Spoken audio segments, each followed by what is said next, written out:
Dear students, السلام علیکم۔ آج کا ہمارا جو چیپٹر ہے اس کا نام ہے ریسورسز اینڈ ڈیولپمنٹ۔ یہ چیپٹر ہم نے لیا ہے اپنی جیوگرافی کی بک سے، چیپٹر نمبر 1 سے۔ تو سب سے پہلے میں آپ کو بتاؤں گی واٹ آر ریسورسز۔ ریسورسز ہم کسے کہیں گے؟ ہر وہ چیز جو ہماری ضروریات کو پورا کرتی ہے اسے ہم ریسورس کہتے ہیں۔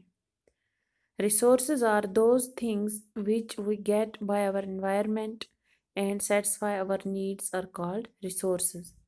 Example ہے ہمارے پاس لینڈ، زمین، یہ ایک ریسورس ہے، ایئر ہے، واٹر ہے، کاربن ڈائی آکسائڈ ہے، فارسٹس ہیں، یہ جتنی بھی چیزیں ہیں۔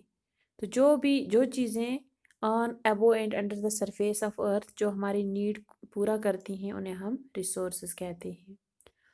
اب ریسورسز کو 2 جنرل کیٹیگریز میں ڈیوائڈ کیا گیا ہے، natural resources and man made resources.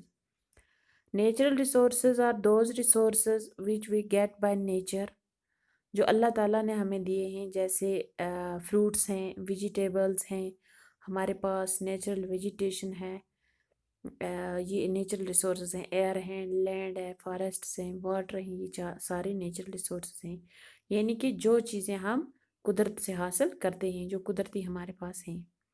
دوسرا ہو گیا مین میڈ ریسورسز، اور اس کو ہم کہتے ہیں کلچرل ریسورسز بھی یا ہیومن ریسورسز بھی۔ Resources created by humans are called man made resources. تو اس میں ایگزامپل ہے، جیسے ہمارے پاس چیئر ہے، ٹیبل ہے، مانومنٹس ہیں، پینٹنگز ہیں، بلڈنگز ہیں، روڈز ہیں، ٹرانسپورٹ ہے، یہ ساری چیزیں آتی ہیں مین میڈ ریسورسز میں۔ تو on the basis of origin resource کو اگین ڈیوائڈ کیا ہے 2 مین گروپس میں، biotic resources and abiotic resources. Biotic resources وہ ہوتے ہیں جو کمپوز کرتے ہیں، جن کو ہم لیونگ تھنگز کے ساتھ، انہیں ہم کہتے ہیں بایوٹک ریسورس۔ ایگزامپل ہمارے پاس پلانٹس ہیں، اینیملس ہیں، ہیومن بینگس ہیں، یہ سارے بایوٹک ریسورس ہیں۔ ایبیوٹک ریسورسز دوز ریسورسز جو which are linked to non living things، جیسے ہمارے پاس میٹلز ہیں، منرلز ہیں، ان سب کو ہم ایبیوٹک کہیں گے۔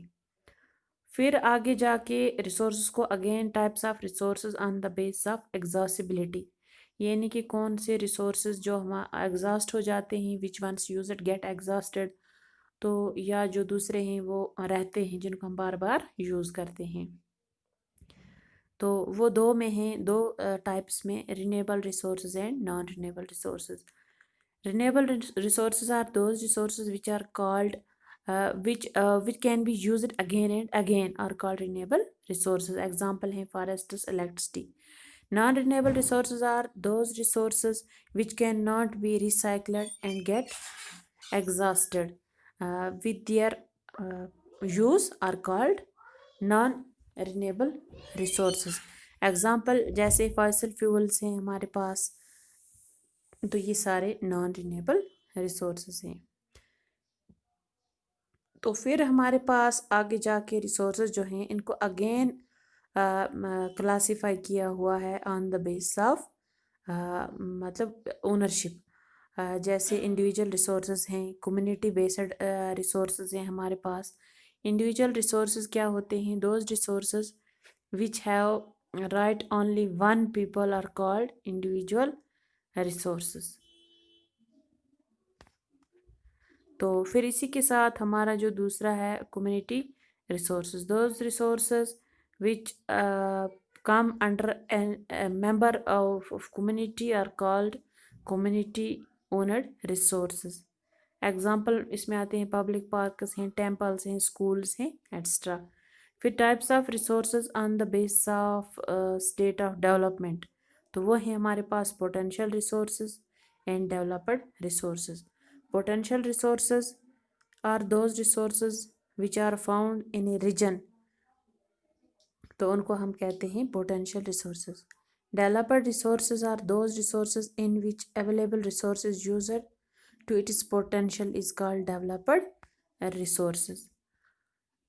تو پھر آگے جا کے میں آپ کو بتاؤں گی واٹ از سسٹینیبل ڈیولپمنٹ۔